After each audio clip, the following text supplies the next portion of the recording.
ഹോർമൂസിലുള്ള Indian നാവികരുടെ സുരക്ഷ വിലയിരുത്തിയ കേന്ദ്ര സർക്കാർ 150 ഇന്ത്യൻ നാവികർ വിവിധ കപ്പലുകളിലും ടാങ്കറുകളിലുമുണ്ട്.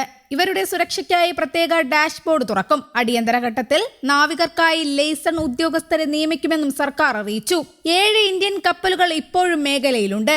ഷിപ്പിംഗ്, വിദേശകാര്യ മന്ത്രാലയങ്ങൾ സ്ഥിതി നിരന്തരം നിരീക്ഷിച്ചുകൊണ്ടിരിക്കുകയാണ്. അതേസമയം ഹോർമൂസ് കടലിടുക്കിലൂടെയുള്ള ഇറാനിയൻ കപ്പലുകളുടെ സഞ്ചാരത്തിന് പൂർണ്ണ ഉപരോധം ഏർപ്പെടുത്തുമെന്ന് US president Donald Trump. Iranian തുറമുഖങ്ങളിലേക്കോ അവിടെ നിന്നോ ഉള്ള കപ്പലുകൾക്കും ഇറാനിയൻ ചരക്കുകൾ വഹിക്കുന്ന കപ്പലുകൾക്കും ഈ വിലക്ക് ബാധകമായിരിക്കുമെന്നും ട്രംപ് പ്രഖ്യാപിച്ചു. ഇറാൻ ഒഴികെയുള്ള രാജ്യങ്ങൾക്കുള്ള കപ്പൽ ഗതാഗതത്തിനായി ഹോർമൂസ് പാത തുറന്നു നൽകുമെന്നും US പ്രസിഡന്റ് തന്റെ സോഷ്യൽ മീഡിയ പ്ലാറ്റ്ഫോമായ ട്രൂത്ത് സോഷ്യലിലൂടെ വ്യക്തമാക്കി. അതേസമയം ഹോർമൂസ് കടലിടുക്കിലൂടെ കടന്നു പോകുന്ന ചരക്കുകൾക്ക് നേരത്തെ നിശ്ചയിച്ചിരുന്ന 20% ടോൾ ഈടാക്കാനുള്ള തീരുമാനം അമേരിക്ക പിൻവലിച്ചു. ഗൾഫ് രാജ്യങ്ങളിലെ നേതാക്കളുമായി നടത്തിയ ചർച്ചയെ തുടർന്നാണ് ട്രംപിന്റെ പിന്മാറ്റം. US-ന്റെ 20% റീഇംബേഴ്സ്മെന്റ് ഫീസിന് പകരം വിവിധ ഗൾഫ് രാജ്യങ്ങളും അമേരിക്കയും തമ്മിൽ വ്യാപാര നിക്ഷേപ കരാറുകളിൽ ഏർപ്പെടാൻ തീരുമാനിച്ചുവെന്നും ട്രംപ് ട്രൂത്ത് സോഷ്യലിൽ പങ്കുവച്ച പോസ്റ്റിൽ വ്യക്തമാക്കി. മധ്യപൂർവ്വ ഏഷ്യയിൽ സംഘർഷം രൂക്ഷമായ സാഹചര്യത്തിൽ ഹോർമൂസ് കടലിടുക്കിന്റെ സുരക്ഷ അമേരിക്ക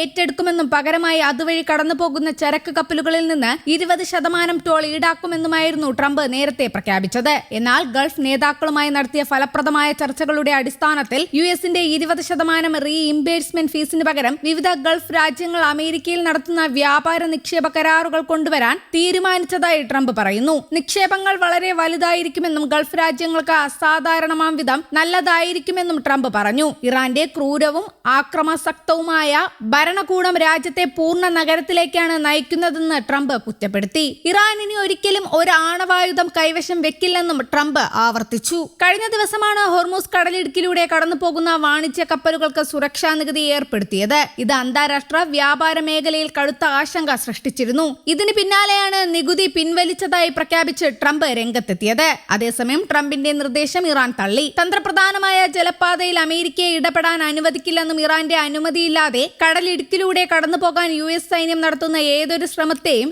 ശക്തമായി നേരിടുമെന്ന് ഇറാൻ മുന്നറിയിപ്പ് നൽകി. വാഷിംഗ്ടണുമായി സഹകരിക്കുന്നതിനെതിരെയും സൈന്യം പ്രാദേശിക സർക്കാരുകൾക്ക് മുന്നറിയിപ്പ് നൽകി.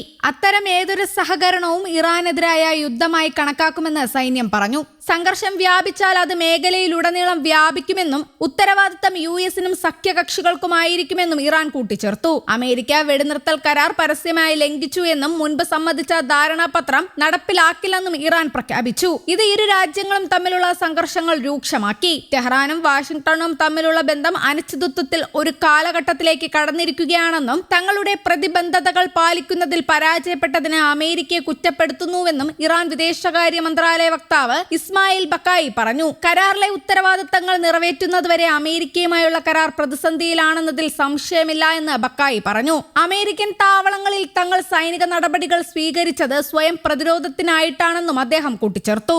News desk, Kerala Kaumudi.